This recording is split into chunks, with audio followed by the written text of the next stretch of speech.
important.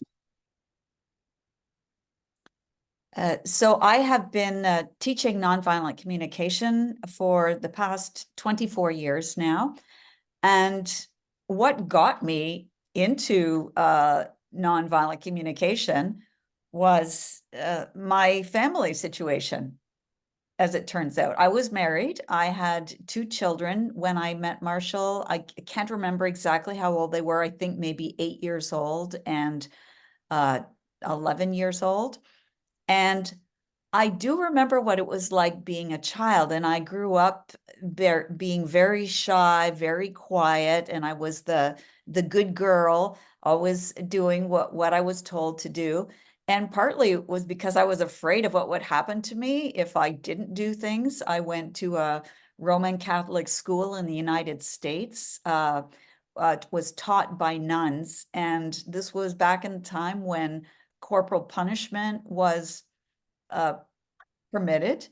And I do recall, like, if you were a kid at the back of the class and you were not listening to the teacher, you get sent to the principal's office and come back with blisters on your hands.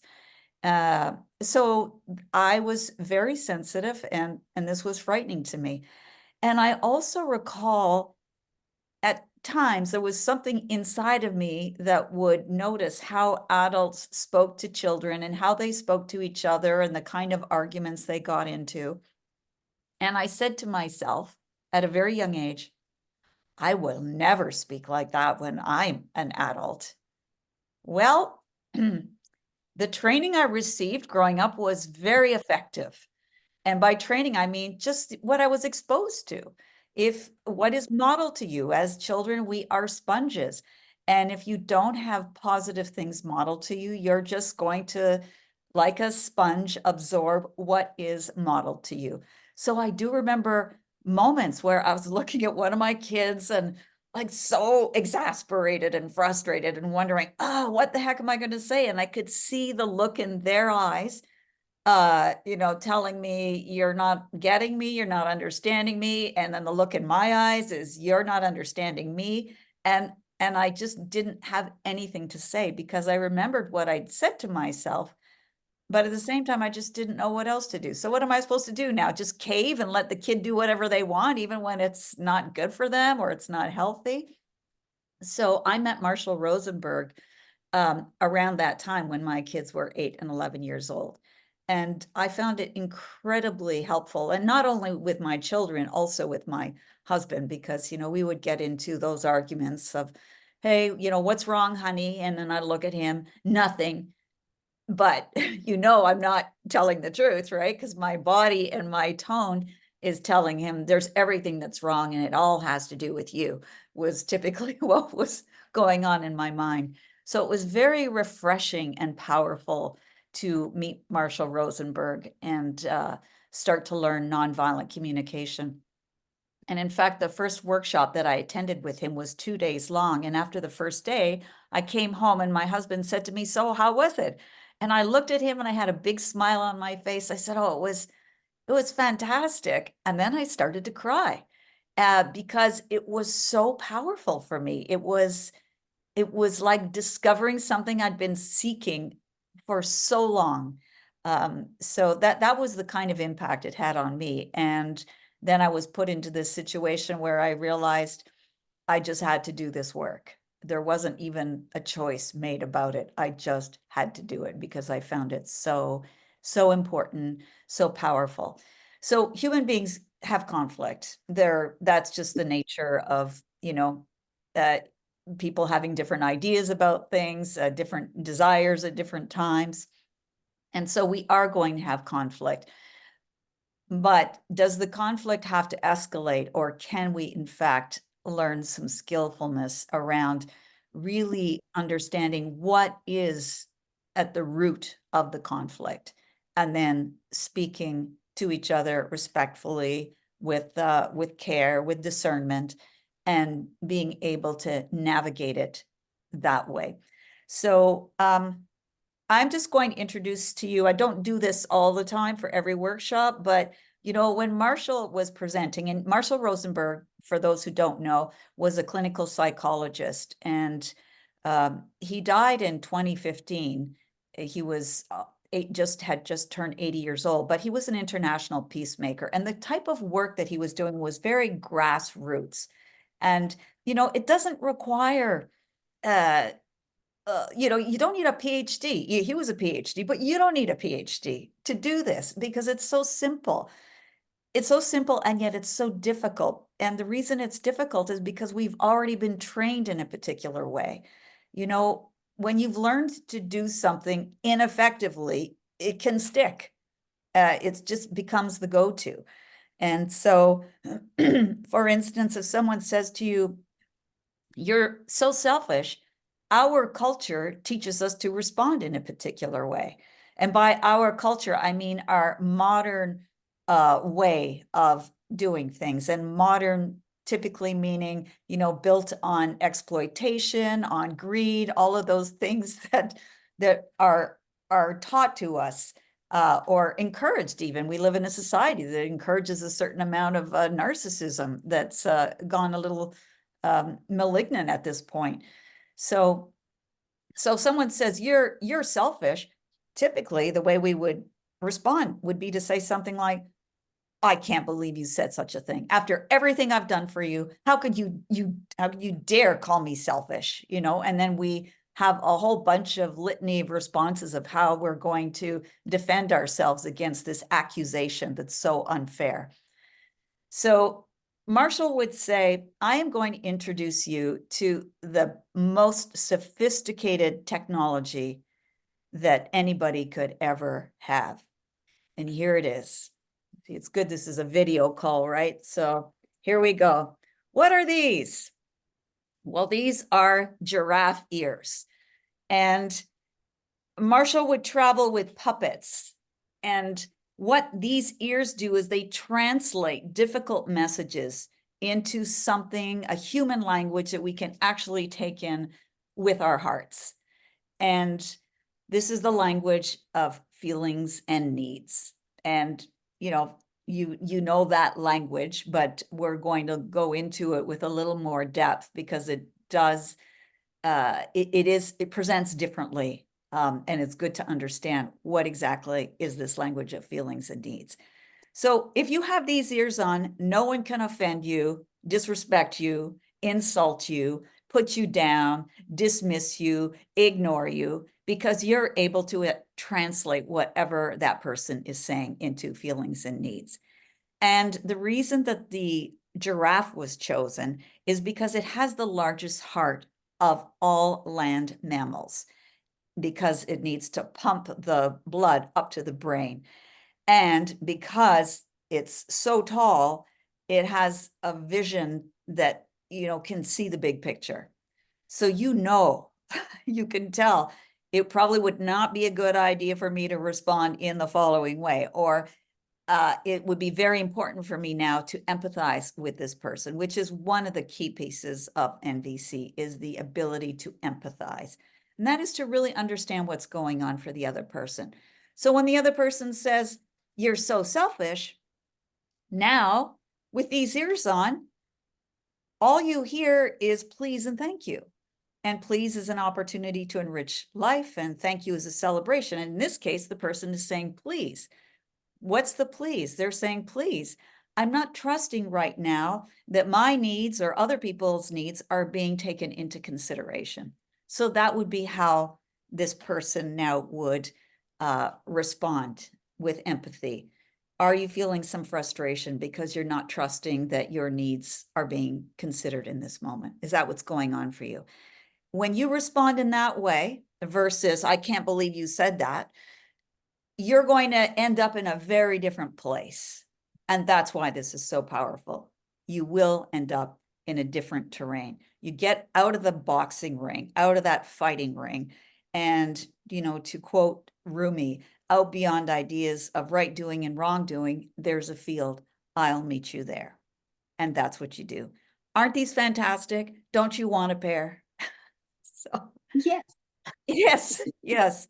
Now, just to contrast these with the jackal ears, which is how most of us have been educated in these modern times. So you have these on, blame and criticism is basically the framework with which we operate. So we get very defensive, we say nasty things, we say things we later regret. And so in this case, you would blame another person. Someone attacks you, accuses you of something, you blame them back. And if you're really good, you'll be ambidextrous was how Marshall used to term it. So you would be able to flip it. And so now you're wrong too. You beat yourself up. So either, we're blaming others or we're blaming ourselves. And this is a, toxic shame is what that is. And it doesn't help anybody when we're thinking in these ways. So I like these better. These are much better ears to have on. So what this does, nonviolent communication, it really helps us to see and understand the world differently, understand conflict differently. Because most people, when we, think about conflict, it's not a fun thing. Nobody goes, I love conflict. Although apparently there are books written about people who are called high conflict persons who apparently thrive on conflict. But I just think that's that's probably a presentation, but I don't think that's what really is going on. I think deep down, people need to know that they matter. And it's unfortunately too easy in our time to learn ways of relating that become deeply entrenched or habitual, even though they don't serve us. Because which is more fun, to be in cooperation and have goodwill happening between people, or being in a fighting mode and being self-protective and lonely. So I know many people end up in that place, but I don't think it's by a conscious choice. It's what we fall into when we have to, as children, adapt to some really challenging circumstances. Yeah. So again, that comes back to being the sponges that we are. And I work with a lot of couples, and I can tell you that, what happens in the relationships between couples, it's almost always reflects back to what they were learning in their childhood. They don't often recognize it, but it's like, it's familiar territory. Yeah, your marriage, your relationship, your primary relationship is always a great and unfortunate opportunity to review, challenging childhoods. So there you have it. So in the NVC model, there are two things that we focus on. We focus on honesty, how we express what's going on for us, and we do it in a way, excuse me, that's less likely to generate defensiveness in the other person. It's not a guarantee, but we're going to say what's alive in us instead of how we diagnose another person. And there's a huge difference between the two. So we're focusing on that. And then the other piece is allowing another person to share their honesty with us. And so we empathize with what's alive in that person. So those are the two things that are happening. And within that, there are 4 concrete steps that NVC employs when we're trying to work something out verbally with another person. And those 4 steps are making a clear observation of what's happening, stating how we feel, stating what our unmet needs are, and then also making a clear, doable request. 4 very simple steps, and very challenging to do because of the alienating communication model that most of us have learned how to do. And so there's a handout, right, Marilyn? Do people have that? You don't need to have it while we're doing this, but I just want everyone to know that in the handout that I am you have this information in the handout. So what alienates us? So I'm just going to do a review of what it is that alienates us. And is that on the second page, Marilyn? Sorry, I have a different handout, which is for a longer workshop. So yeah. I sent it to everybody this morning. Yes. There we go. The 4 Ds of disconnection. Okay. So I'm going to go through that with you, but I just want you to know that you have it. So you don't need to, be worried that you're going to miss out on it if you're not writing it down. So a recipe for alienation. So the first one is to diagnose. When someone says or does something that we don't like, what we typically do is diagnose the person. We think that they're selfish. We think that they're uncooperative. We think that they're difficult, manipulative, all the language that we might use. So we use labels to essentially it's dehumanizing, whether that's our intention or not. It's just that that is the impact that it has, is it dehumanizes. And there's a way that we need to think in order for this to be effective. And it's this way: good, bad, right, wrong, appropriate, inappropriate, normal, abnormal. So we divide everything up in terms of good and bad, and we're usually on the good side, and the other person is on the bad side, right? So this now makes it almost impossible for a person to have a constructive conversation. Yeah. So in NVC, we're not saying don't use your brain to, you need to be able to make judgments during the day. This is how you survive. Is it safe for me to cross the road? You're judging, but you're discerning, which is, I prefer that word, is we exercise a level of discernment instead of using the diagnosis, which requires a judger and a judgee. So we're doing things differently there. So we do recognize the role that being able to judge well and to make positive or constructive discerning decisions. We need to do that all the time. But we're not looking at, is this good or bad? We're looking at, is this in service to life or not? Is this enriching our relationship or not?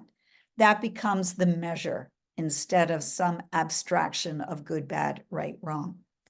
Can I ask a question? Yes. Yes. Anytime someone has a question, please. Please, yeah. And in the chat too, I'll be looking at the chat. When you say something that is alive, can you please explain that part? What does it mean? Yeah, that's a great question. Marshall used to speak so much in those terms, like sharing what's alive in us. And then he would say, we have been taught a static language. When you start judging people, this is static. You say, you are this, but nobody is that. No one is, we could say selfish. I know we use this as shorthand to indicate something, but we are complex and always in motion beings. It's a very rich internal landscape that we human beings have. And we so often end up being in these very confining ways. So we do it to ourselves. The culture does it to us, probably our environment, our physical environment. If you're outside all the time, you notice how freeing that is on some level. You don't think in these same terms as you do if you're, at a desk all day. I mean, I don't know about you, but I notice the difference. I mean, we are right now, I'm speaking to you, inside, I'm protected, a protected and conditioned environment. But it's not, the real environment is out there, but we get used to it. So sharing what's alive in us is about sharing our needs. And that's what we're going to segue into in a few minutes. But the needs are what's alive in us. Like we have a need for connection. We have a need for love. We have a need for beauty, for well-being, for collaboration. Those are needs. And that's what makes life enjoyable and fruitful. So, this language of you are this, you are that is static language that starts to confine us and pigeonholes us. So that's the first D of disconnection. The second one is demands. You tell another person what to do, they're typically going to resist.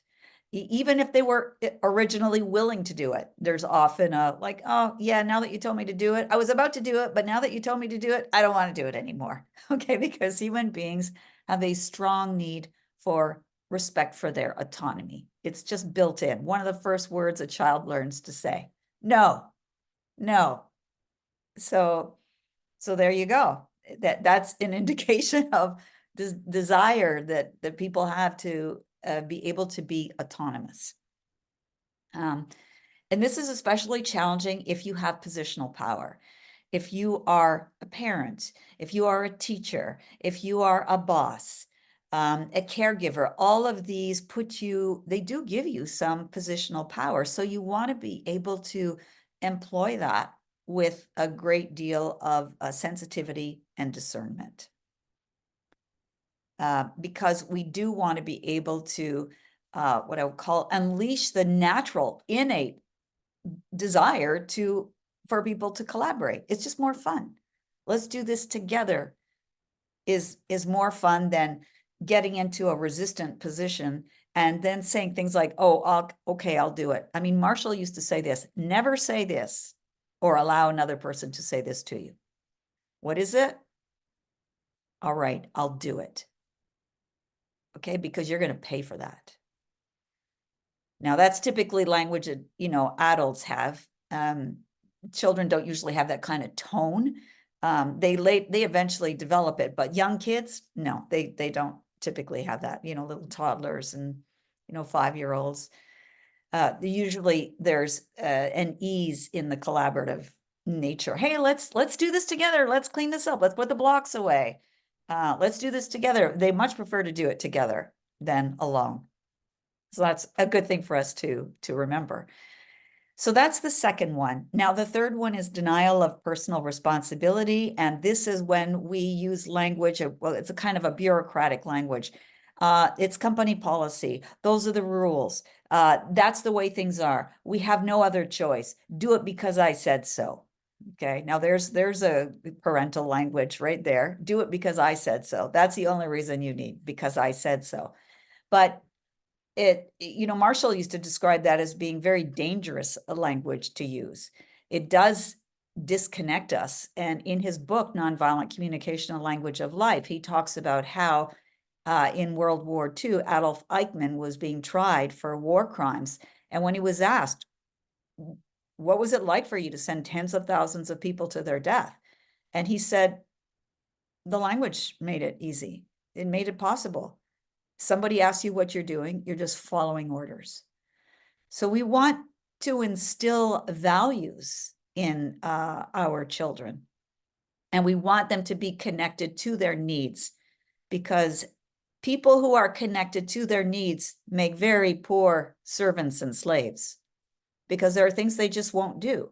So when you're connected to your needs and you're connected to life, there are things you would not do. So the denial of personal responsibility is especially important. And I just want to make it clear here that NVC does not suggest not having policies, not having rules, because these things provide a sense of stability and structure and order. So it's not the rules and policies themselves, it's understanding what needs they're meeting and making sure that this is conveyed in any conversation. So we wouldn't say because I said so, we would say, I'm asking you to look both ways before you cross the street, because it would, for safety reasons. So you highlight the need. Safety is the need. You don't highlight because I'm the boss of you. That's a very different thing.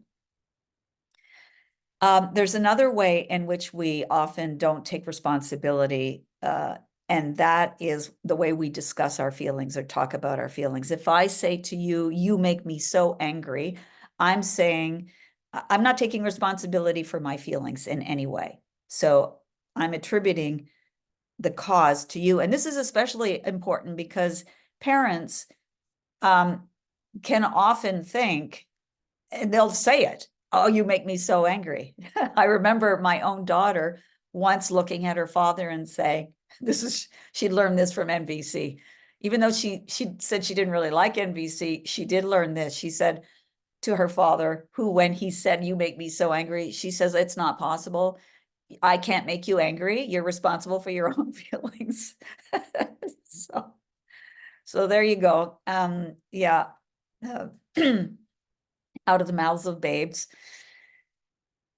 So we want to make sure we understand that other people are not the cause of our anger. They can be a stimulus, and we are all responsible for our actions and our words, but it's also vitally important that we take responsibility for our feelings and connect our feelings to what we care about. We feel as we do because we care about certain things. We value certain things, and you link your feelings to those things instead of to what other people do, because when you link it to what other people do, generally defensiveness instantly is what happens. So the fourth one is deserve thinking. And this is when we think that people deserve to be treated in certain ways, punished or rewarded based on their actions. But that again puts one in the judger position. And what it also does is it instills a kind of more of a fearfulness or a sense of discard and disrespect for authority. I mean, authority hopefully is respectful authority and worthy authority. To be have a position of authority, hopefully you've come to that place because you stand for life. And, there are things, of course, that, kids are innocent and naive, and they need to be, to have good role models around them so that they can also learn to become healthy, contributing citizens. So, and that is one of the purpose of authority. Hopefully it's not to tell another person what to do, but to inspire others to do certain things. That would be the purpose. So we want to ask the following question. What do I want the other person's reasons to be for doing what I've asked? What do I want this child's reasons to be? Is it because they're afraid of what will happen to them, what will get taken away from them? Or is it because they can see what need would be met by them doing what they've been asked to do? That's what we want to do. That's what creates a responsible citizenship, is to have people doing things for good reasons. Hopefully you stop at a red light, not because you don't want to get a ticket, but because you understand that these rules of the road keeps us safe. It provides order and safety. That's a good reason to do it. You do it for that reason, not because of the fear of punishment. This can be a very tricky one that I'm talking about right now, especially for parents. I can tell you that I recall doing a workshop where there was a couple who attended the workshop, and we were doing an introduction. It was 2 days long, doing an introduction. And this woman explained why she was there. And then it goes to her husband, and he says, he's sitting back, he's very quiet, and he says, "Well, I'm here to support her." Well, translation, he does not want to be there. He has zero interest of being there. She has dragged him, probably said something like, "If you don't come," she's using threat of punishment.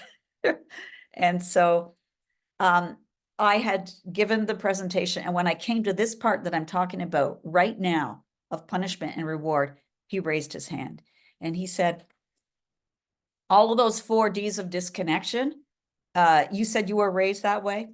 Yeah, I was raised that way. He said, "Well, you seem to be an okay person. It's not like you're a criminal. You seem to be an upstanding citizen yourself, so I don't really see what the big problem is." I said, "Well, let me say a little bit more about that. Yes, I was raised with those kind of punitive measures, but I grew up with a father who I was terrified of for a good part of my life, and I would not wish that on anyone." Now, something about what I said right there really struck a chord in him, because he went very quiet at that point. He didn't say anything else to me. Then we had a lunch break. And he came up to me and he said, I just want to say this to you privately, that the reason I am here is because my 17-year-old son won't speak to me. And what you said earlier really struck me. So that was a very powerful moment for him. You know, certainly that's not what any parent wants with their child. They want to have a healthy, loving, caring, enduring relationship. And yet, when we use the particular methods of discipline that we have learned from our culture, we can very easily end up alienating them. And also, it just becomes a repeat. You know, it becomes the legacy that gets passed on. So NVC is also a very powerful pattern breaker. It can help you reformulate and understand what's going on inside of you and also what's going on for your child. I don't know about you, but I was always amazed as a kid when I would see pictures of my parents when they were kids, because I couldn't believe they were ever kids.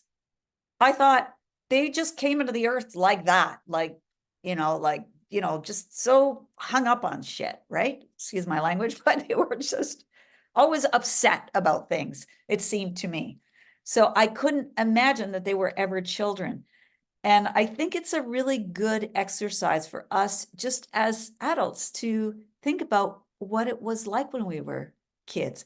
And sometimes that can be a very difficult territory to go to because a lot of things have occurred that were traumatic for us. And so it requires a certain amount of courage, I guess, to be able to look back at those times and then remember. But it's a good exercise because if you don't do that, there's a very good chance that you just repeat the patterns. So, yeah. So those are the 4 Ds of disconnection. Now, one of the things Marshall would do is he would travel with his puppets as well as with a guitar. And there was a poem that he would recite that I think is very relevant to our conversation right now. And it was inspired by an exchange he had with his son, who at the time was 16 years old. And it's called a Song for Brett. I'll just recite it for you. If I clearly understand you intend no demand, I'll usually respond when you call. But when you come across as a high and mighty boss, you'll feel like you ran into a wall. And when you remind me so piously about all the things you've done for me, you better get ready. Here comes another bout. Then you can shout, you can spit, moan, groan, and throw a fit. I still won't take the garbage out. Now, even if you should change your style, it's going to take me a little while before I can forgive and forget, because it seems to me that you didn't see me as human too until all your standards were met. I find that to be a particularly poignant, powerful piece of writing. And it just so acutely illustrates what happens between us and other people. And I'm going to guess you've probably been all on the receiving end of that, and unfortunately on the giving end of that as well. So NVC gives us a different way to express ourselves. Now, I just want to say right here that in my opinion, and based on all the reading that I do, I'm very interested in cultural anthropology. I am very interested in parenting. I'm very interested in education. But the way we live here in North America is not the way people all over the world live. And a lot of our challenges, and I would even say like our pathologies, our ailments, they're not coming from inside of us. They're coming because of what we're trying to adapt to in an environment that is unkind, I think, to human nature. There was a book that I read decades ago. It's called The Continuum Concept by Jean Liedloff. And this woman had gone to live in the Amazon rainforest with a tribe, the Yaqui Indian tribe. And the book that she wrote was extremely powerful because she writes about the parenting, about the kids. She never intended to write a book about parenting, but that's kind of what it became.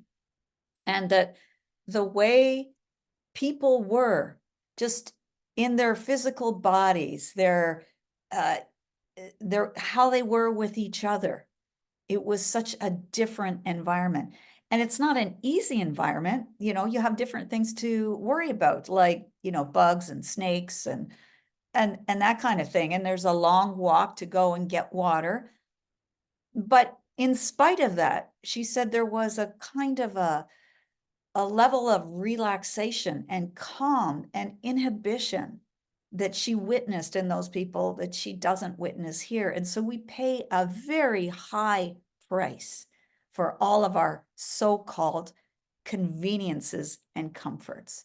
So I just want to say that a lot of times when you're battling with a child, it's not because there's something inherently wrong with the child or with you.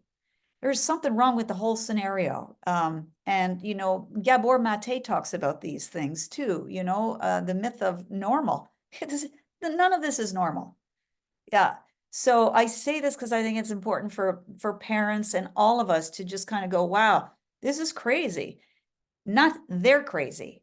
This is crazy. It takes a village to raise a child. And there we are, usually, you know, two parents or a single parent.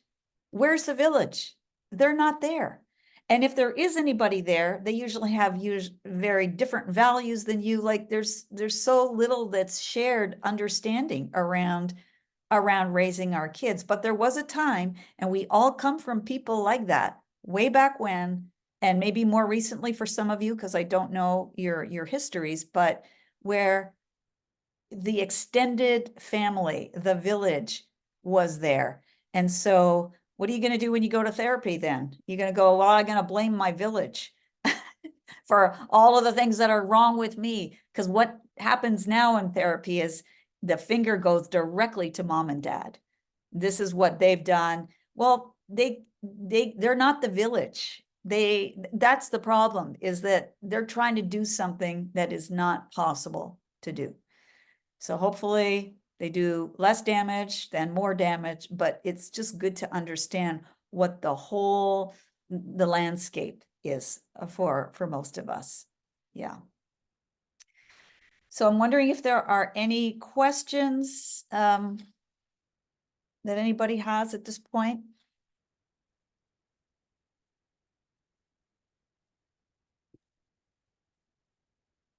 I'm guessing no. I just have a comment. Okay.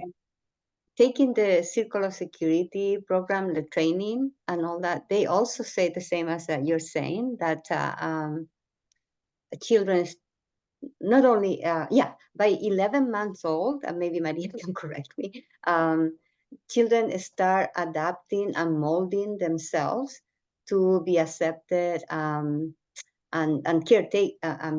So parents take care of them, and they maintain the relationship, but they start changing themselves to the relationship with the mom or dad. I just want to say that. Yeah. That. Yeah, because the underlying question is always going to be, how can I get what I want? How can I get my needs met? And, you know, you're scanning the environment. Is it safe? Is this, you know, safety is always going to be an issue. And so people do adapt. And sometimes those adaptions, they have extraordinary wisdom about them, but later on, they are now called maladaptive because they're no longer in service. You know, there's a lot of talk about attachment styles, for instance, a secure attachment style. I would say, I think very few people have a secure attachment style. So you end up with the other options, which are the insecure attachment style, then you have the avoidant attachment style. Well, we learn all of these things at a very, very young age. And then people end up in their relationships, and then that becomes problematic, what the avoidant and insecure attachment styles, when the pairings and what that does to people. So yeah, and also Gabor says that takes us to, getting mental health issues, illness, addictions, all the other stuff too, right? Because we cannot be ourselves, really. We cannot be authentic. Yeah. Yeah, and the environment makes it very difficult. So really what needs work is the environment, but you can only do so much. So you try to take care of what you can do within your own realm. And NVC is one of those tools. So 4 steps. Marcia has a question. Yes. Right, Rachel.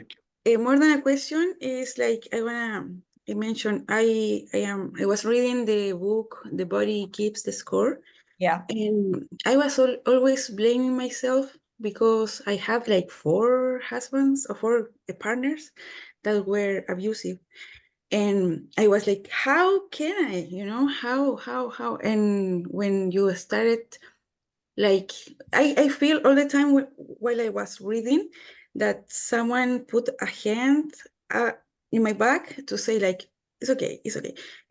I am working a lot since like 3 years, but I think since my last abuser, it was like 6 months ago, I really understand, but it was a lot of suffering, and we don't want that for our children. So it's time to do something. Thank you. It is. Yeah. I'm sorry to hear you've gone through all of that. Yeah. Denise has another question. Yes. Can't hear you.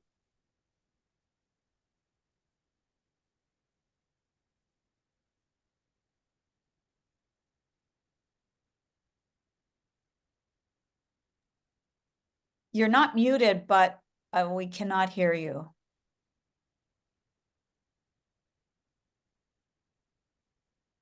We cannot hear you, Denise. Maybe she can write it in the chat. Yeah. Yeah, something is okay. All right.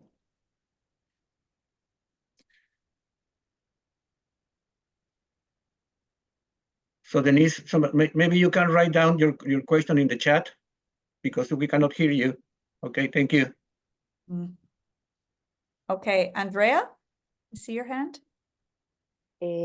Yes, maybe you answered this, but if at the beginning you were saying how to be honest with the partner, could be the children, but I'm talking now between adults. Yes. And here Marcia comments as well.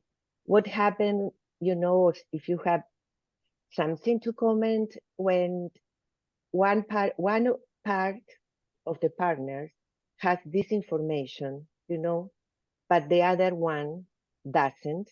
And then if you have any ideas how to go through that bridge, kind of, you mentioned about every adult is trained from childhood, and sometimes the pathway between the 2 partners is not in parallel.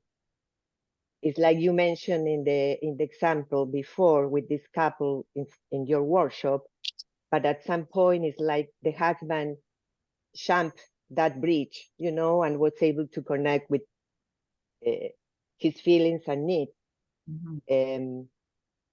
But what happened when that get together, or you know what I mean? It's kind of not imposing, of course, but how to create that bridge of communication when they are in a different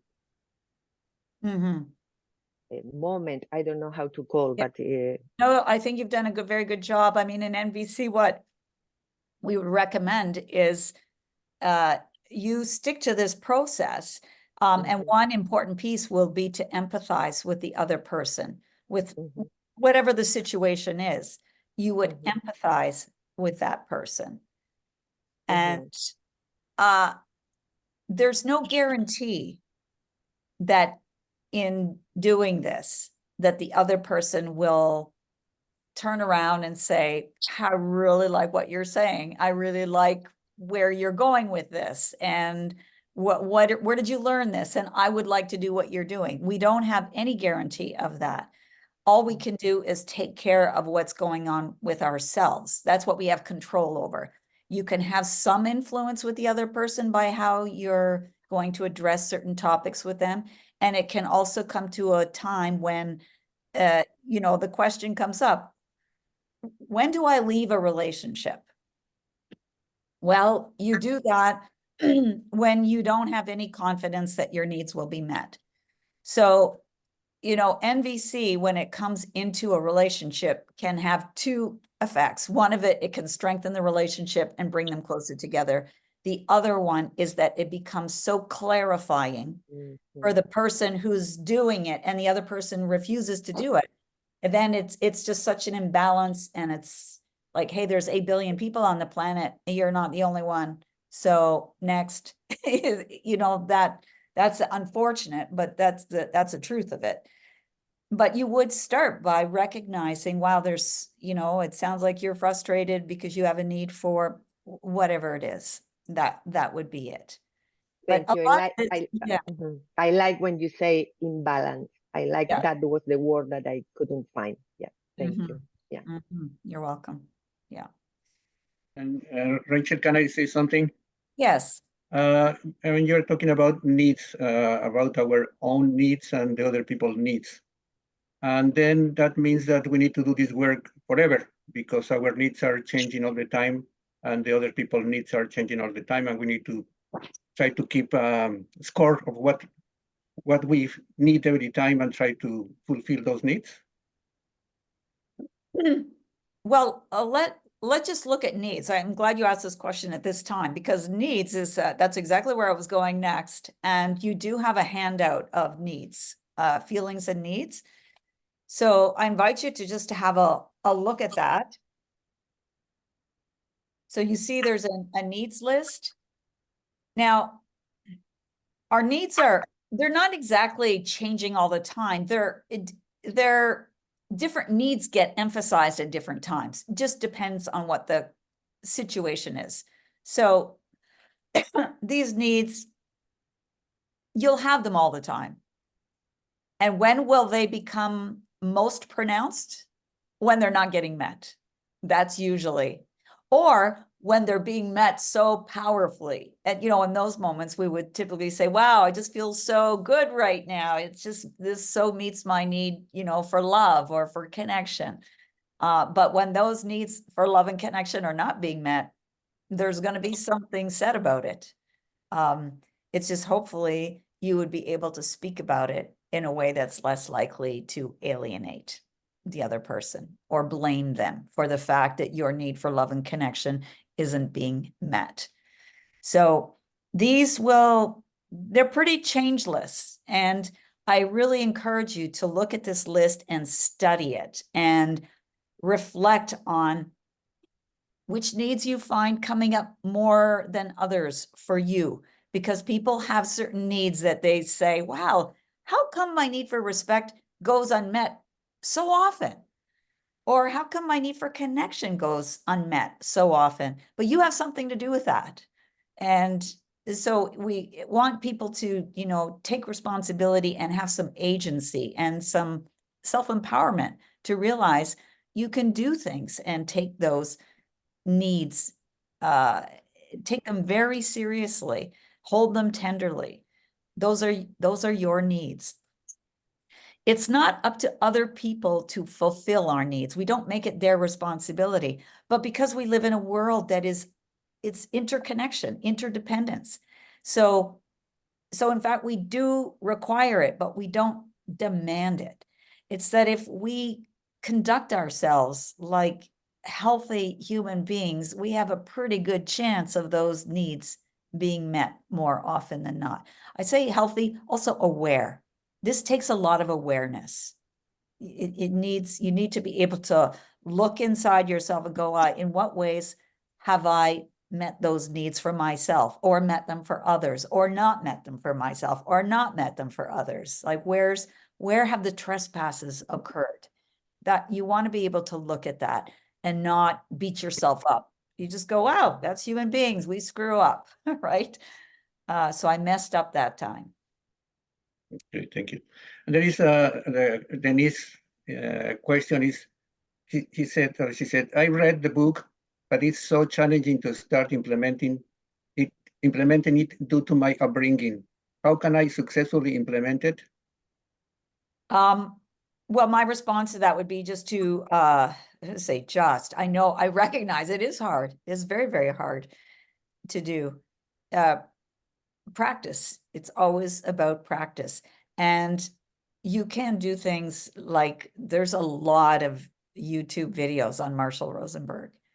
You can listen to the talks that he's giving. You could even, you know, in your own community, or, you know, get a handful of people who want to get together, because it's always, the learning is faster and more integrated when you're doing it with people. And you decide, let's just watch a video together of Marshall and then discuss it afterwards, like about how hard it is for us to implement this. And in what ways have I done it in the past week? Like, set up some exercises for yourself. And I have some tools on my website, free resources. You can download those for like some practice sheets of paper. We're not going to do that here because we don't have enough time, but those are things that I do in longer sessions. So people get to practice.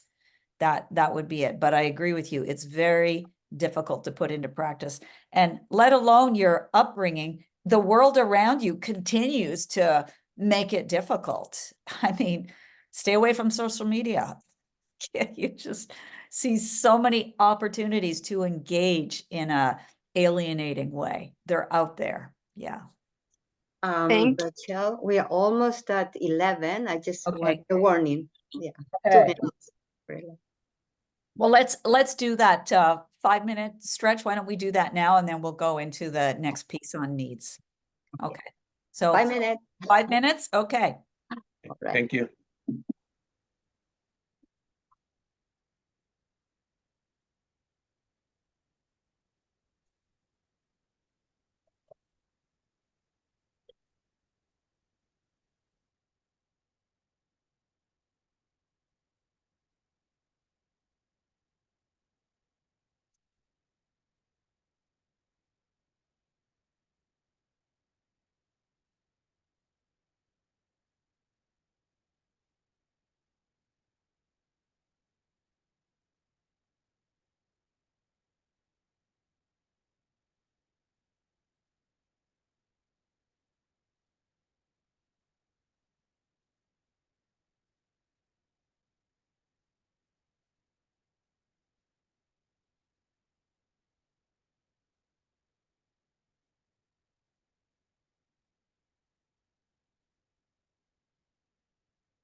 Stretched and ready to go. Okay. I'm going to give you an opportunity to do a little exercise together. And it's in the handout. It's on the page that says feelings. And I'm just going to give you 10 minutes to do it. Because one of the things that is going to be very helpful to you, if you want to apply this, is to learn the language of feelings. I mean, that's what NVC is doing, is teaching people a fluency of feelings and needs. And so often we use the word feeling and we're not talking about feelings. You know, I could say, for instance, I feel like this is going to be a really challenging fire season. coming up in BC. I haven't told you how I feel, but I use the word feeling, you know, so I feel that, I feel you, I feel he, she, they, I feel the government. These are opinions, they're not feelings. So you're going to see through doing this exercise just how we're wired to use the word feeling when we're not even talking about feelings. So does everybody have that particular exercise? So I don't know which one are you pointing it- out? In that one-page handout, there's a yes, The that's list, it. a list of two, right? If somebody doesn't have those handouts, please send put your email in the chat, and I will send it to you right now. Yeah, the list A and list B. Yeah, that's right. It's got list A and list B. I just want you to study it and tell me at the end of the 10 minutes that you have together what you notice about it.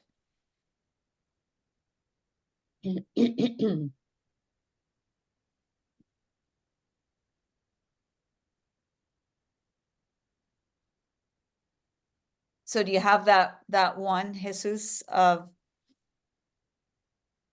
Yes. one person there? Okay, because I think we can't go into the small groups until all the emails are visible in the chat. So you've got Okay, that. we'll send it now. Okay.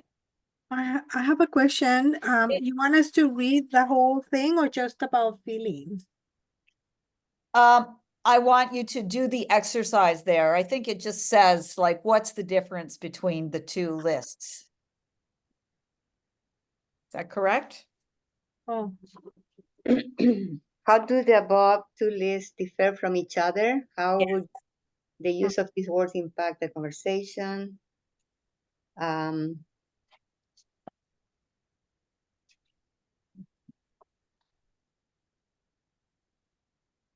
Yeah, you've just got two questions on there, A and B. Yes. That's it. But you don't have, and don't do the next part. You know, there's a little box underneath it. Don't do that. Just that first part about feelings. That's all. I just want you to discuss the difference between the list A and the list B. And that's all. When we go into groups, right? Yes. The people go to group. Okay. Yeah. Have you got that sorted out, Jesus, or do you want me to do that? No, that's okay, Rachel, I Okay. can do that. Okay, so it'll be 10 minutes. We'll see you in 10 minutes, and then we'll talk about what you discovered in doing this process. Okay. So do you want the groups now? Yes, please. Okay, okay.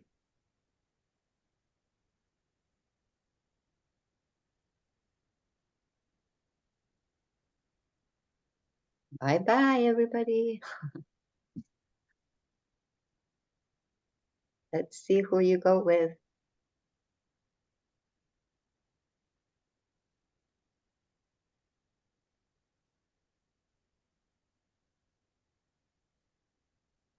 Do I go to a group? No. Okay. One, catch me.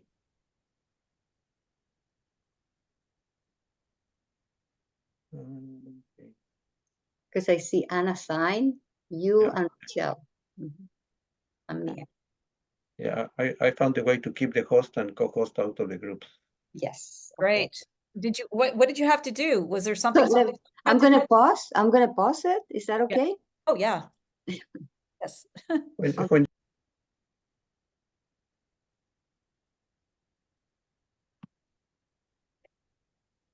oh no, it's going to sorry, it's going to close in 17 seconds.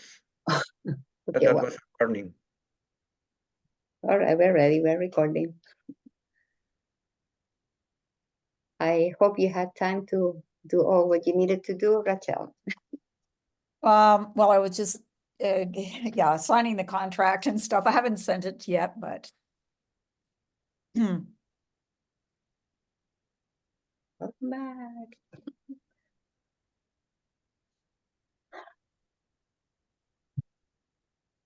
You were missed, everybody. Okay, how did that go? And what did you discover doing this particular exercise? I can talk. Yes, please. Okay, in my group, we had, let me see if I can see. Oh, Jasmine. pardon me? Yeah, Jasmine. Oh, Jasmine. Okay, Jasmine and also Viridiana, but we didn't hear anything from Viridiana. I don't know if she's on. So what we discover is the two lists. Of course, they're both talking about feelings and feelings that we feel. But what the difference that we see from each other is the list 8 are a list of feelings that we choose to have, like we kind of give the opportunity to have it, like I don't know if I'm putting it the right words, that we choose or we allowed to have that, excited, then it's something that, I am going to put music and I feel excited when I have that, or I receive a gift and then something like that. So it's more our own choices, but the list B is because it's been triggered by another source and thinking mostly from another person. So it's trigger to us. It's not something that we're looking for, but we feel trigger, that's the word, by somebody else. And that feeling is totally different. Yeah. Yes. So I don't know if I explained well. Jasmine can add if you want to Okay, that. I'd like to hear from a few people and then we'll go dig in a little more. Yes. Denise has her hand up. I hope she can. Yeah, hope you hear me now. Yes, we can. Okay, perfect. So doing the exercise with my group, well, we discovered these are the feelings, then these are kind of the sensations you have. But we discussed it in Spanish, trying to find the words in Spanish. But then a question came up for like myself. And then it was because it has been you have been talking about the decision, the choice is ours, how we feel in based of others' opinions, situations, whatever. But what my big challenge is when something is a trigger and is deep inside, like in your unconscious, that is something like someone said something is maybe not harmful, but for us it's a trigger and we just feel it that way, and it's like a switch on and we cannot handle it. And so how that can be our choice if is that unconscious? Mm-hmm. So that was a question that came up. Yeah. Around the idea that there's choice around feelings. Yeah. I don't follow you. Sorry. Oh no, I'm just trying to make sure I'm getting you, that I'm following you. Oh, okay. That was Sorry. what you were having a discussion about choice with respect to feelings, because as you said, Yeah. if suddenly something happens, let's say you're going across the street and then a car is coming at you and you didn't see it and you have feelings, do you choose those? That's kind of what you're asking, right? Do you? Yeah. Yes. Yeah. So how you can say that our choice in that situation, because some situations are black and white, like really easy to follow, but those that are, for example, built like for trauma or like something that is really unconscious, you're not aware of it, and it just turn on, and how you can choose there. Yeah. Well, it's a very good discussion. I mean, you know, we could spend hours talking about this issue of choice, right? Many people, when they say things like, you make me feel this way, you make me so angry, they, in that moment when they're saying that, they don't believe they have any choice on the matter, because they see themselves as being triggered, you know. So I don't want to, I don't know, I'll just share my own experience around this, but and also the teaching that has to do with this. With regard to choice, do you have control over how you feel? Does a child have control over how they feel? I don't think they do. As adults, it's possible we have more ability to constrain ourselves, that we can do that. But our feelings have a lot to do with what we think. And you do have, I believe, much more control to change how you think than how you feel. So I do encourage people to look at what they're thinking, because then you might feel differently. If you think someone is putting you down, you're probably going to have a certain feeling about that. But if you think someone is struggling to share what they value, you might feel differently there. But I used the language to describe what was happening. So the thinking is the thing that often determines. So what we say in NVC is, your feelings are not generated from what other people do. They're generated by that the other person is a trigger or a stimulus, we'd say. The person is a stimulus. Your feelings come up because of what you value, because it's connected to your needs and the story you're telling yourself about it. I can say it another way. When I'm angry, 3 things are true. 1, there's something that I'm wanting that I'm not getting. 2, I'm thinking it should be given to me. 3, I'm about to speak or behave in a way that virtually assures I will not get what I want. Okay, so how we approach, it's our manner, it's how we're framing the whole thing that's going to determine the outcome, or it has a significant influence on the outcome. So when you wake up in the morning, you know, you can be feeling different things. I don't know if you choose it. Maybe some of you do.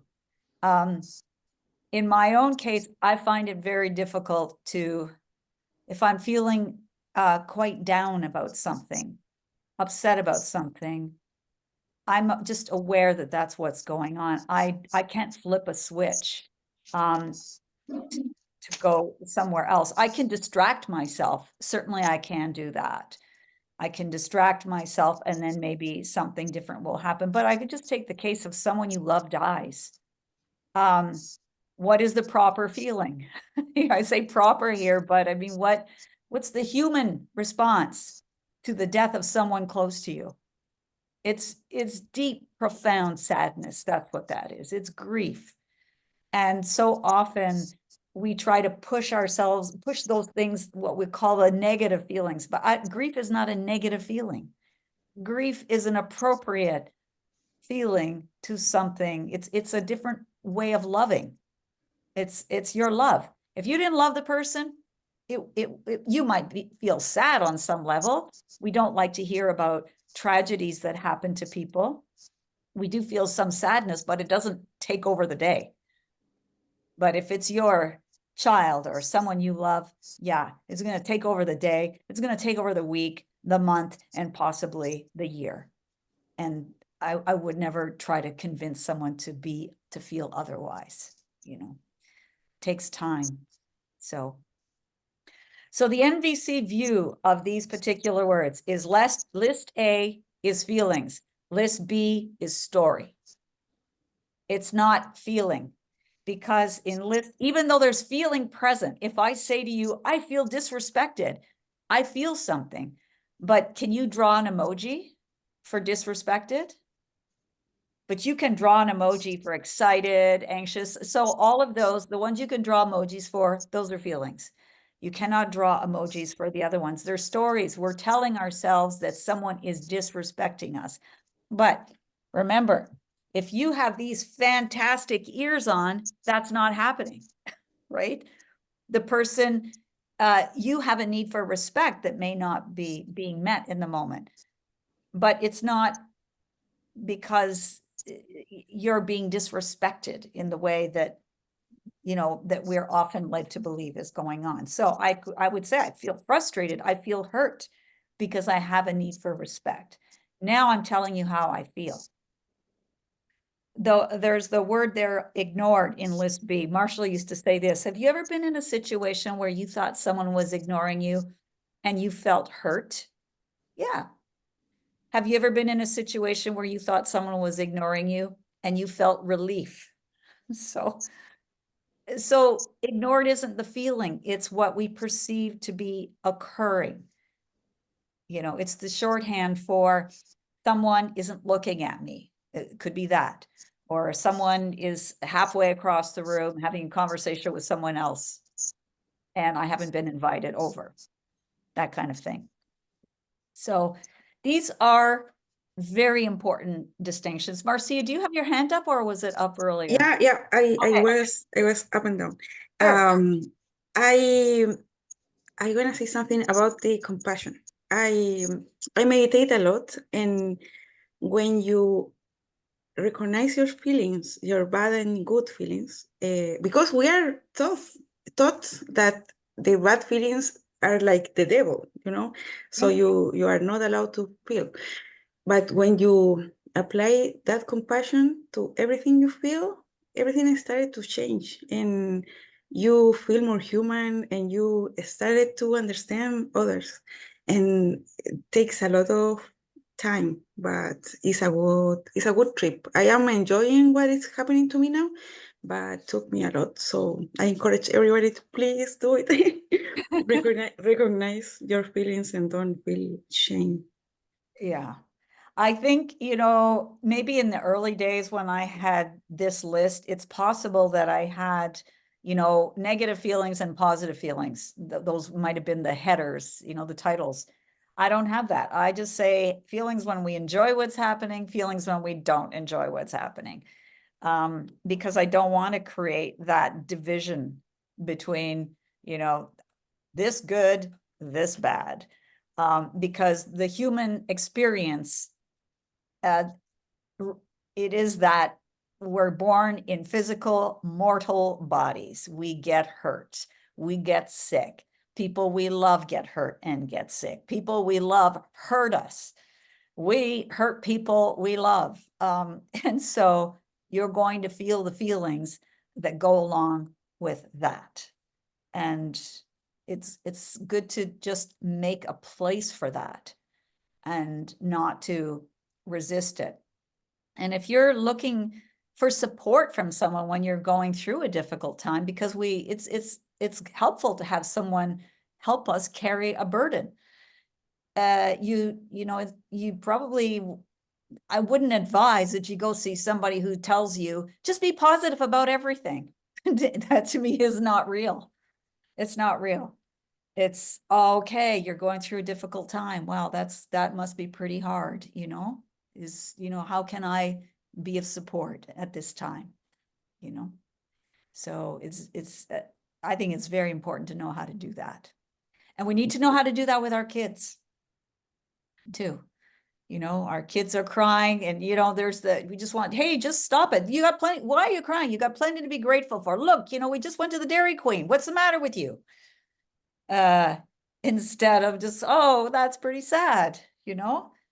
So I know it can really wear on anybody's patience, especially when you've had a hard day yourself and then your child is after you. So it can be extremely challenging. So I want to point out that in the feelings and needs list that you have, there's a box, okay?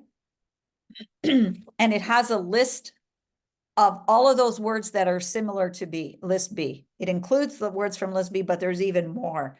So I feel abandoned, abused, accused, attacked, belittled, betrayed, blamed, etc. It's a very long list. And I encourage you to look at that list and do your best to replace those words with real feelings. Also, you can learn a lot about yourself if you were to get, say, a red colored pen and circle the words you use when you speak from here. Because in a way, it's a kind of it's a victim language. It's what other people are doing to us. And then, oh, and this is terrible. And then the only option we have is to feel depressed or angry, which is not all that empowering. So you want to really look at these words, and then they will point you to what the unmet need is. You know, if I say, for instance, I feel betrayed, what I'm telling you is I have a need for trust. I don't trust anymore. That's my need. And I can, if I'm crying, then you can guess that I feel scared, hurt, alone. If I'm yelling, then you can guess that I'm furious. So you see that the word betrayed doesn't say how the person feels. It's only telling you what the circumstances are. Someone has betrayed you. That's what it's telling you. So you can also use a different color pen and circle the words that people use when they're talking to you, because that will tell you something too. You know, if someone says, unappreciated, I feel so unappreciated. That tells you that their need is for appreciation and that they would like more of that from you, something, some evidence that you appreciate them. And right now their tank is empty on appreciation. That's what it's telling you. So it's good to know that in your closer relationships. What are the words you use? And then what are the words that other people use? Yeah. I think this is a very powerful exercise, and it provides very important insight. You will notice that things will shift when you start to change that language, because list B is all victim language. You know, if I feel any of those things, it's what other people are doing to me. So I'm now the victim of another person. You're the victim in all of these situations. Now, this is not to say, I mean, there are very real situations where we understand there's a perpetrator and a victim. It's simply that I would prefer to start to take more power in my own life by saying, this is what this person did. You know, if they hit me or whatever they did to me, and that did not meet my need for respect. I'm starting to already kind of build my own reservoir of like personal agency by doing that, which I think is very, very important to do that. We want to be in power with others, not power over, power under. So, you know, people can get addicted to power over, but they can sure get addicted to power under as well. That just becomes, it's what we're used to. It's not that we want it. It's what we're used to. Any questions about this? Yes, I have a question. If how do you do that with children, right? Like child is yelling and angry, really frustrated, maybe and acting out, how people call it. How do you respond in nonviolent communication to a child? Well, first of all, you want to make sure you're not triggered. Because if you're triggered and they're triggered, good luck. You know, what I would recommend then is lock yourself into the bathroom. You know, you need to be able to take a time out so that people can regulate. But it's important to recognize that situation that you're describing, even though it's happening all the time in our part of the world. I mean, right now it's happening, right? It's happening in Vancouver right now. Like I said earlier, there are places in the world where this does not happen. So it's a good idea to look at the circumstances. What are the circumstances that lead to this kind of thing, this kind of shutting down? And, you know, I do a lot of work in schools. And when I go into the schools and I ask the teachers, those of you who have been teaching for 20 years, can you please tell me, have things gotten better or worse? Tell me what the state of children is right now. It's worse. It's worse. There's more high needs. There's more dysregulation. Almost everybody's diagnosed with ADD now. This should tell us something. Is it that suddenly nature is churning out a bunch of dysfunctional humans? I personally don't believe that's the case. And so the first thing is some education around what would a normal environment be like, and we're not in it. So this will just help you to at least go, okay, it's not me. It's not like that I'm just the worst parent in the world and I have the worst kid in the world. That's not what's happening. You do not have support. So what steps can you take to establish more of that sense of extended family and village? That's a really important step. Have support, some kind of support network. Now, I mean, I remember just locking myself into the bathroom. So I remember doing that kind of because I just didn't know what to do. So give yourself an opportunity to calm down, because when people are dysregulated, they're in the fight, flight, or freeze mode. And if you do meditation, anything you can do, the breathing is so important. You take a deep breath, exhale. So you have to create your own interventions, interrupt yourself. And if you can feel it, you can feel the energy mounting up and that you're going to end up screaming and doing what you've always done. Interrupt the cycle. Just say, hey, I'm really angry right now. I'm just going to take a timeout. Mommy is going to take a timeout, or daddy taking a timeout for 2 minutes so I can talk to you in a good way. All right. It's not a threat. It's not a punishment. It's not a withholding. It's taking responsibility and recognizing where you're at.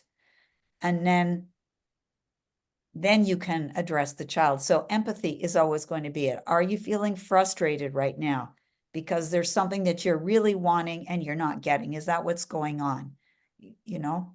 Yeah, it's got to be really hard to be your age. You want to have a sleepover, and, you know, because your older brother gets sleepovers and I'm not saying yes to you. That's really upsetting right now. Yeah. I assure you, when you're older, you know, when you're the same age as your brother, you'll get to do that too. But I know it feels kind of lonely, doesn't it? It sucks.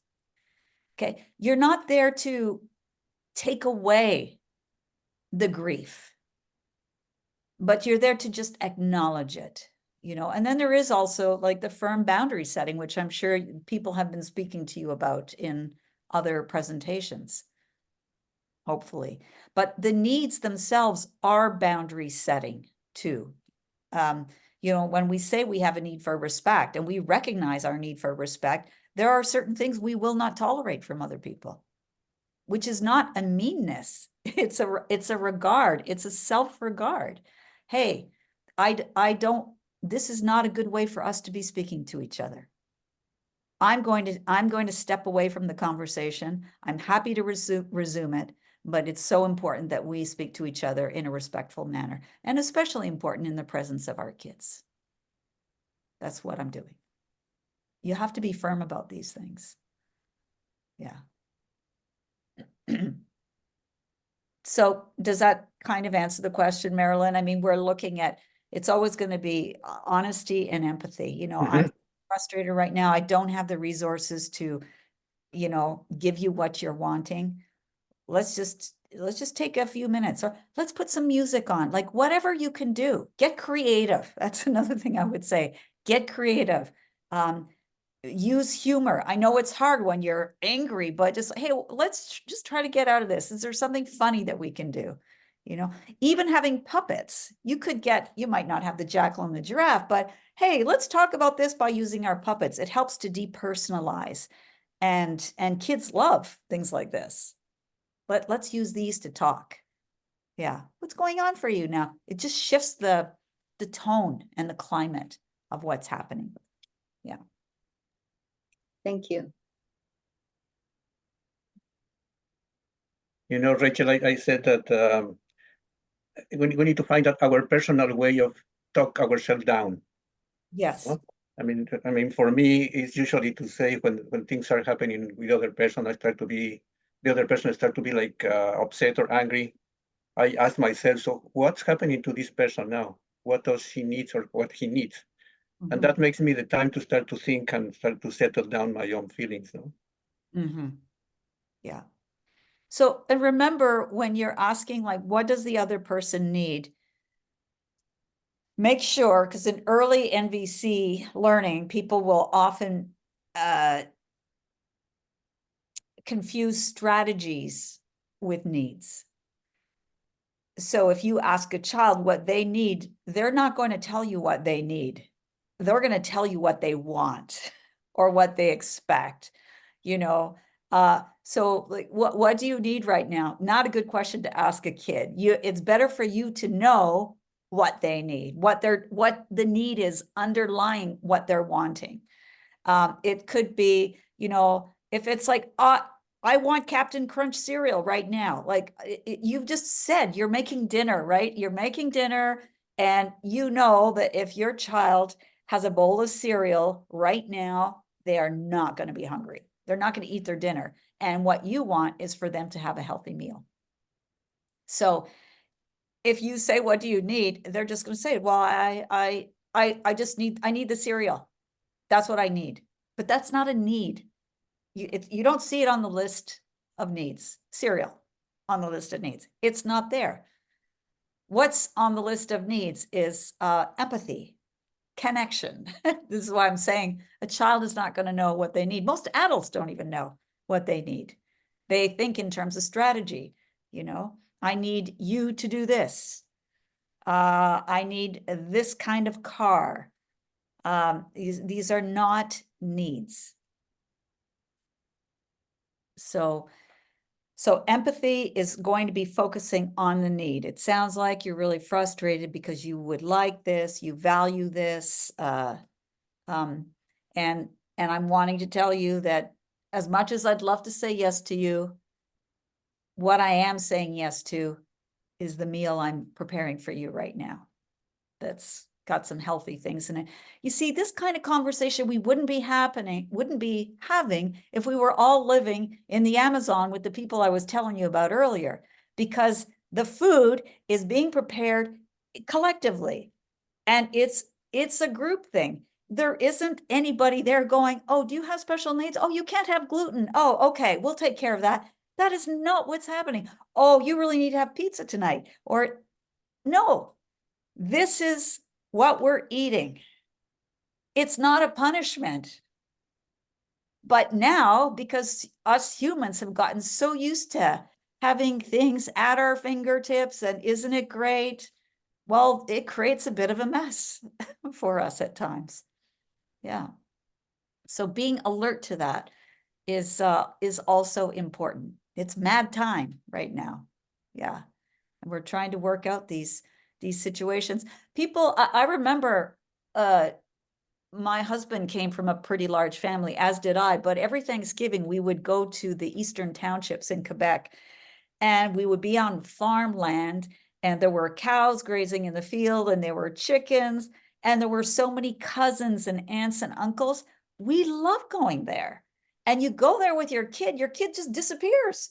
And where are they? Well, they're with the cousins and the aunties, and they're with the cows and the chickens. Like, it's very healthy, you know, or they come back and they're just filthy and they big smiles on their faces and they've had a good day.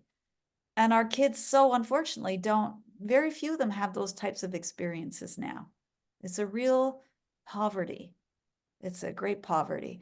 So I just want to make sure that at least I'm able to convey to you that it's yes, there's the things that, you know, that go on in terms of our communication, but a lot of it is so environmental as well. So you're saying that there's a lot of frustration with the children just because they're not getting all their needs met.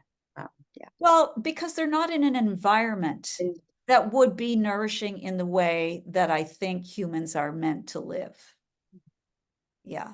I don't know. I recently have watched, I haven't finished watching it, but on Netflix, there's a show called The Blue Zone, and it's about the places on the planet where people live very long lives. And one of the things that strikes me for all of them, you know, I think the first one is somewhere in Japan, and then there's one in Italy. I love Mediterranean cuisine, so I kind of I really get excited about that. But what you see is that there's always community. And it's not made up community. It's like it's been there for quite a while.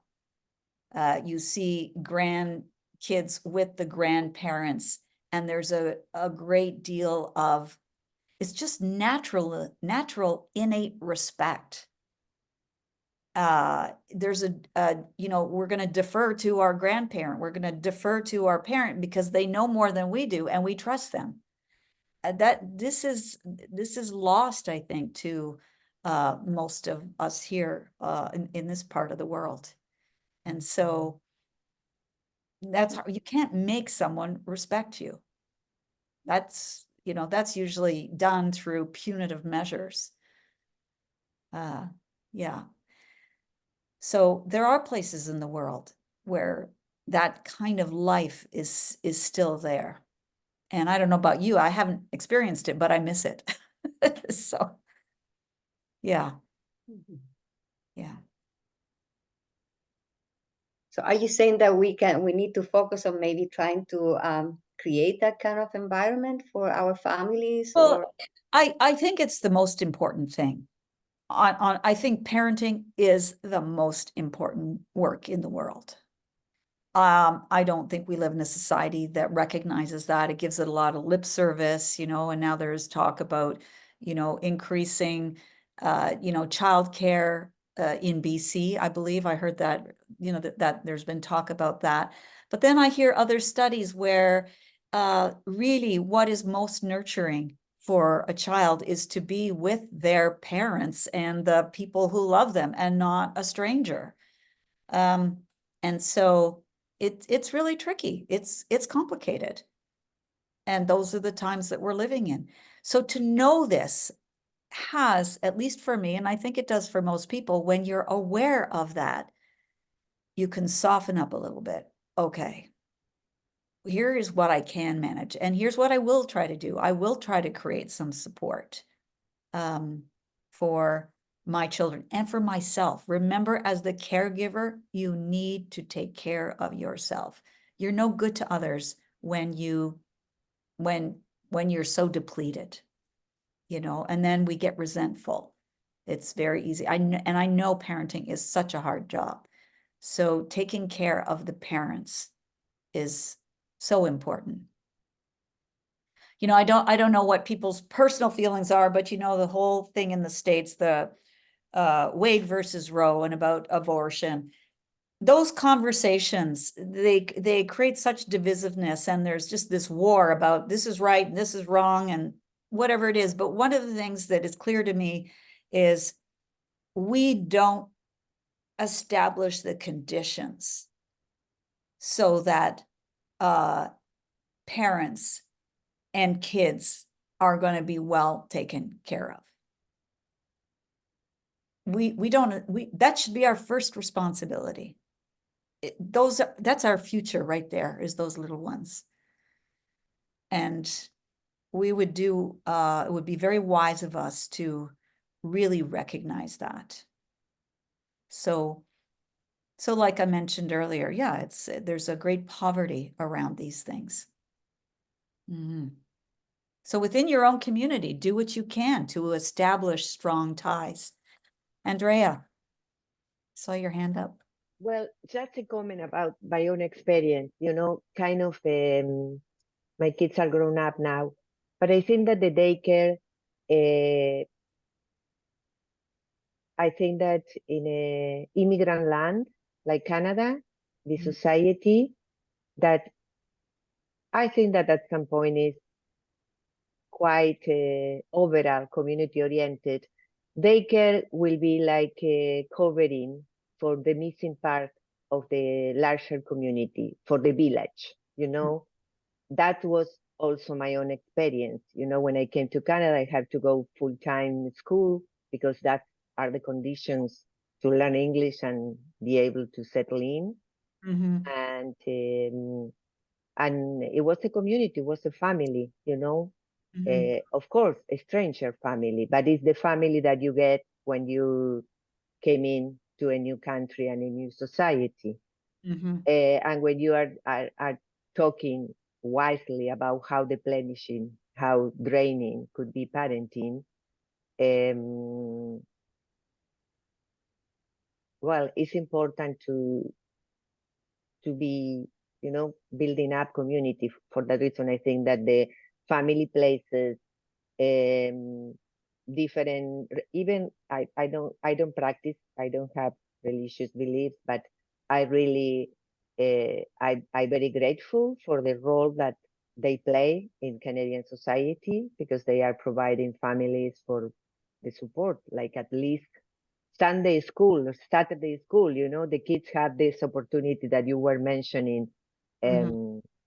to be with others, and for the, you know, that's great because kids need other brains, other connections, wiring with other people. Mhm. No, just uh, yeah, Yeah. and thank you for yeah, for No, doing this presentation. I'll just tag on to what you're saying, Andrea, which is so true. I was following somewhere on Facebook, somebody put a question. What do you remember about growing up in the 70s? What was the biggest memory? That wasn't exactly the question, but it was something like that. So there were something like over 100 comments, and over and over again, here's what was commented on. Sunday church, Sunday church, Sunday family dinner, Sunday family dinner. This came up over and over again, but this is not, this does not exist anymore. So it's, again, you see the loss of something. So there's lots of awful things that the church has been responsible for, and but that thing that they were talking about there, it was, at least there was something, a way of gathering with other people. And whether you believe in whatever you believe in, religious or not, there was something that would occur because of people gathering. And people gathering for a cause is very powerful. And if it's the cause could be now for community, for the sake of our kids. And don't underestimate too. I mean, in all of this, we are talking about how we speak with each other, but just whether you say it right or not, what's the most important thing is the act of genuine care. And that is always remembered by a person. I loved being around this person. I knew they cared for me, and I could be myself in their presence. And that was an important gift. And that is really the thing that we can give to each other. Yeah. So We are almost at 12. I Yeah. just want to say, yeah. yeah, so I should probably come to a close here. Yes. Yeah. And just, I want to recognize, like, the work that you do and the parenting is so incredibly important. And what NVC is doing is helping people to remember what our circumstances often seduce us into forgetting. Because I think at heart, the human beings they do want to get along with each other. They won't always. But as John Gottman, who has the Gottman Institute, if you know, he studied marriage, would say for every negative interaction, you want to have 5 positive ones. That's a healthy balance. Things will go wrong, but more often you want them to go right. And I find NVC is a very useful tool to help people do that. So I have resources on my website, but again, you can go to YouTube, you can go to the Center for Nonviolent Communication. And I do encourage you to do this work when I found it utterly life-changing for myself to do it. Yeah. So I want to thank you again for the invitation. And yeah, I hope that this has been useful to you, and it can be useful to you in future. Yeah. Thank you. Thank you so much for saying yes for a short presentation. Yeah. And yeah, thank you. Because Rachelle has, trainings and everything. But she said yes for 2 hours, so I appreciate it. And there's so much to learn from nonviolent communication that I encourage everyone to look into it. Anything that you guys want to say? You want to do a round and say something to Rachelle, or? Well, of course, I want to say thank you again. Thank you, Rachel, for being with us. Myself, I love nonviolent communication as well. I think it's the door to fix many things in this world. So it's not easy, as you mentioned, but I think it could be a very creative process, as you mentioned as well, a very creative process where we are trying to find how to say things, how to listen to things, and most important, how we can practice our learning, because I think if we don't practice, the information is missing. So thank you, Rachel, and thank you to everybody for being with us. Somebody else? Rachel, sorry about that. Would you mind sharing with us your website, please? It's in the chat. Yeah, I don't have it with, it's not a linkable one. Let me just try that again. Thank you. I want to say thank you to Rachelle too. Thank you so much. Thank you so much for sharing your knowledge. Amazing to have people like you that you're willing to share with us, with the rest of the community. And also I want to say thank you, Marilyn and Jesus and the other people involved to put in these wonderful programs available for the community. Yeah, thank you. Have a wonderful day. Thank you. Rachel, you can Andrea, email me sorry. Rachel, you can email me your link and I can share that with everybody. I put it in the chat right there, Okay, perfect. Yeah. Thank you. right there. Yeah. Okay. Okay, then- all, big blessings on your work, and have a wonderful week. Thank you. Thank you. We Thank can you, stay a Rachel. minute. Bye. Bye-bye. Thank you very Thank much. you. Bye. Anybody else wants to say anything? Unfortunately, Rachel has to leave. I'm gonna turn this off. Thank you. Bye-bye. Thank Bye. I'm gonna you. leave now. Take care, everyone. Bye-bye. Okay, Thank bye. you.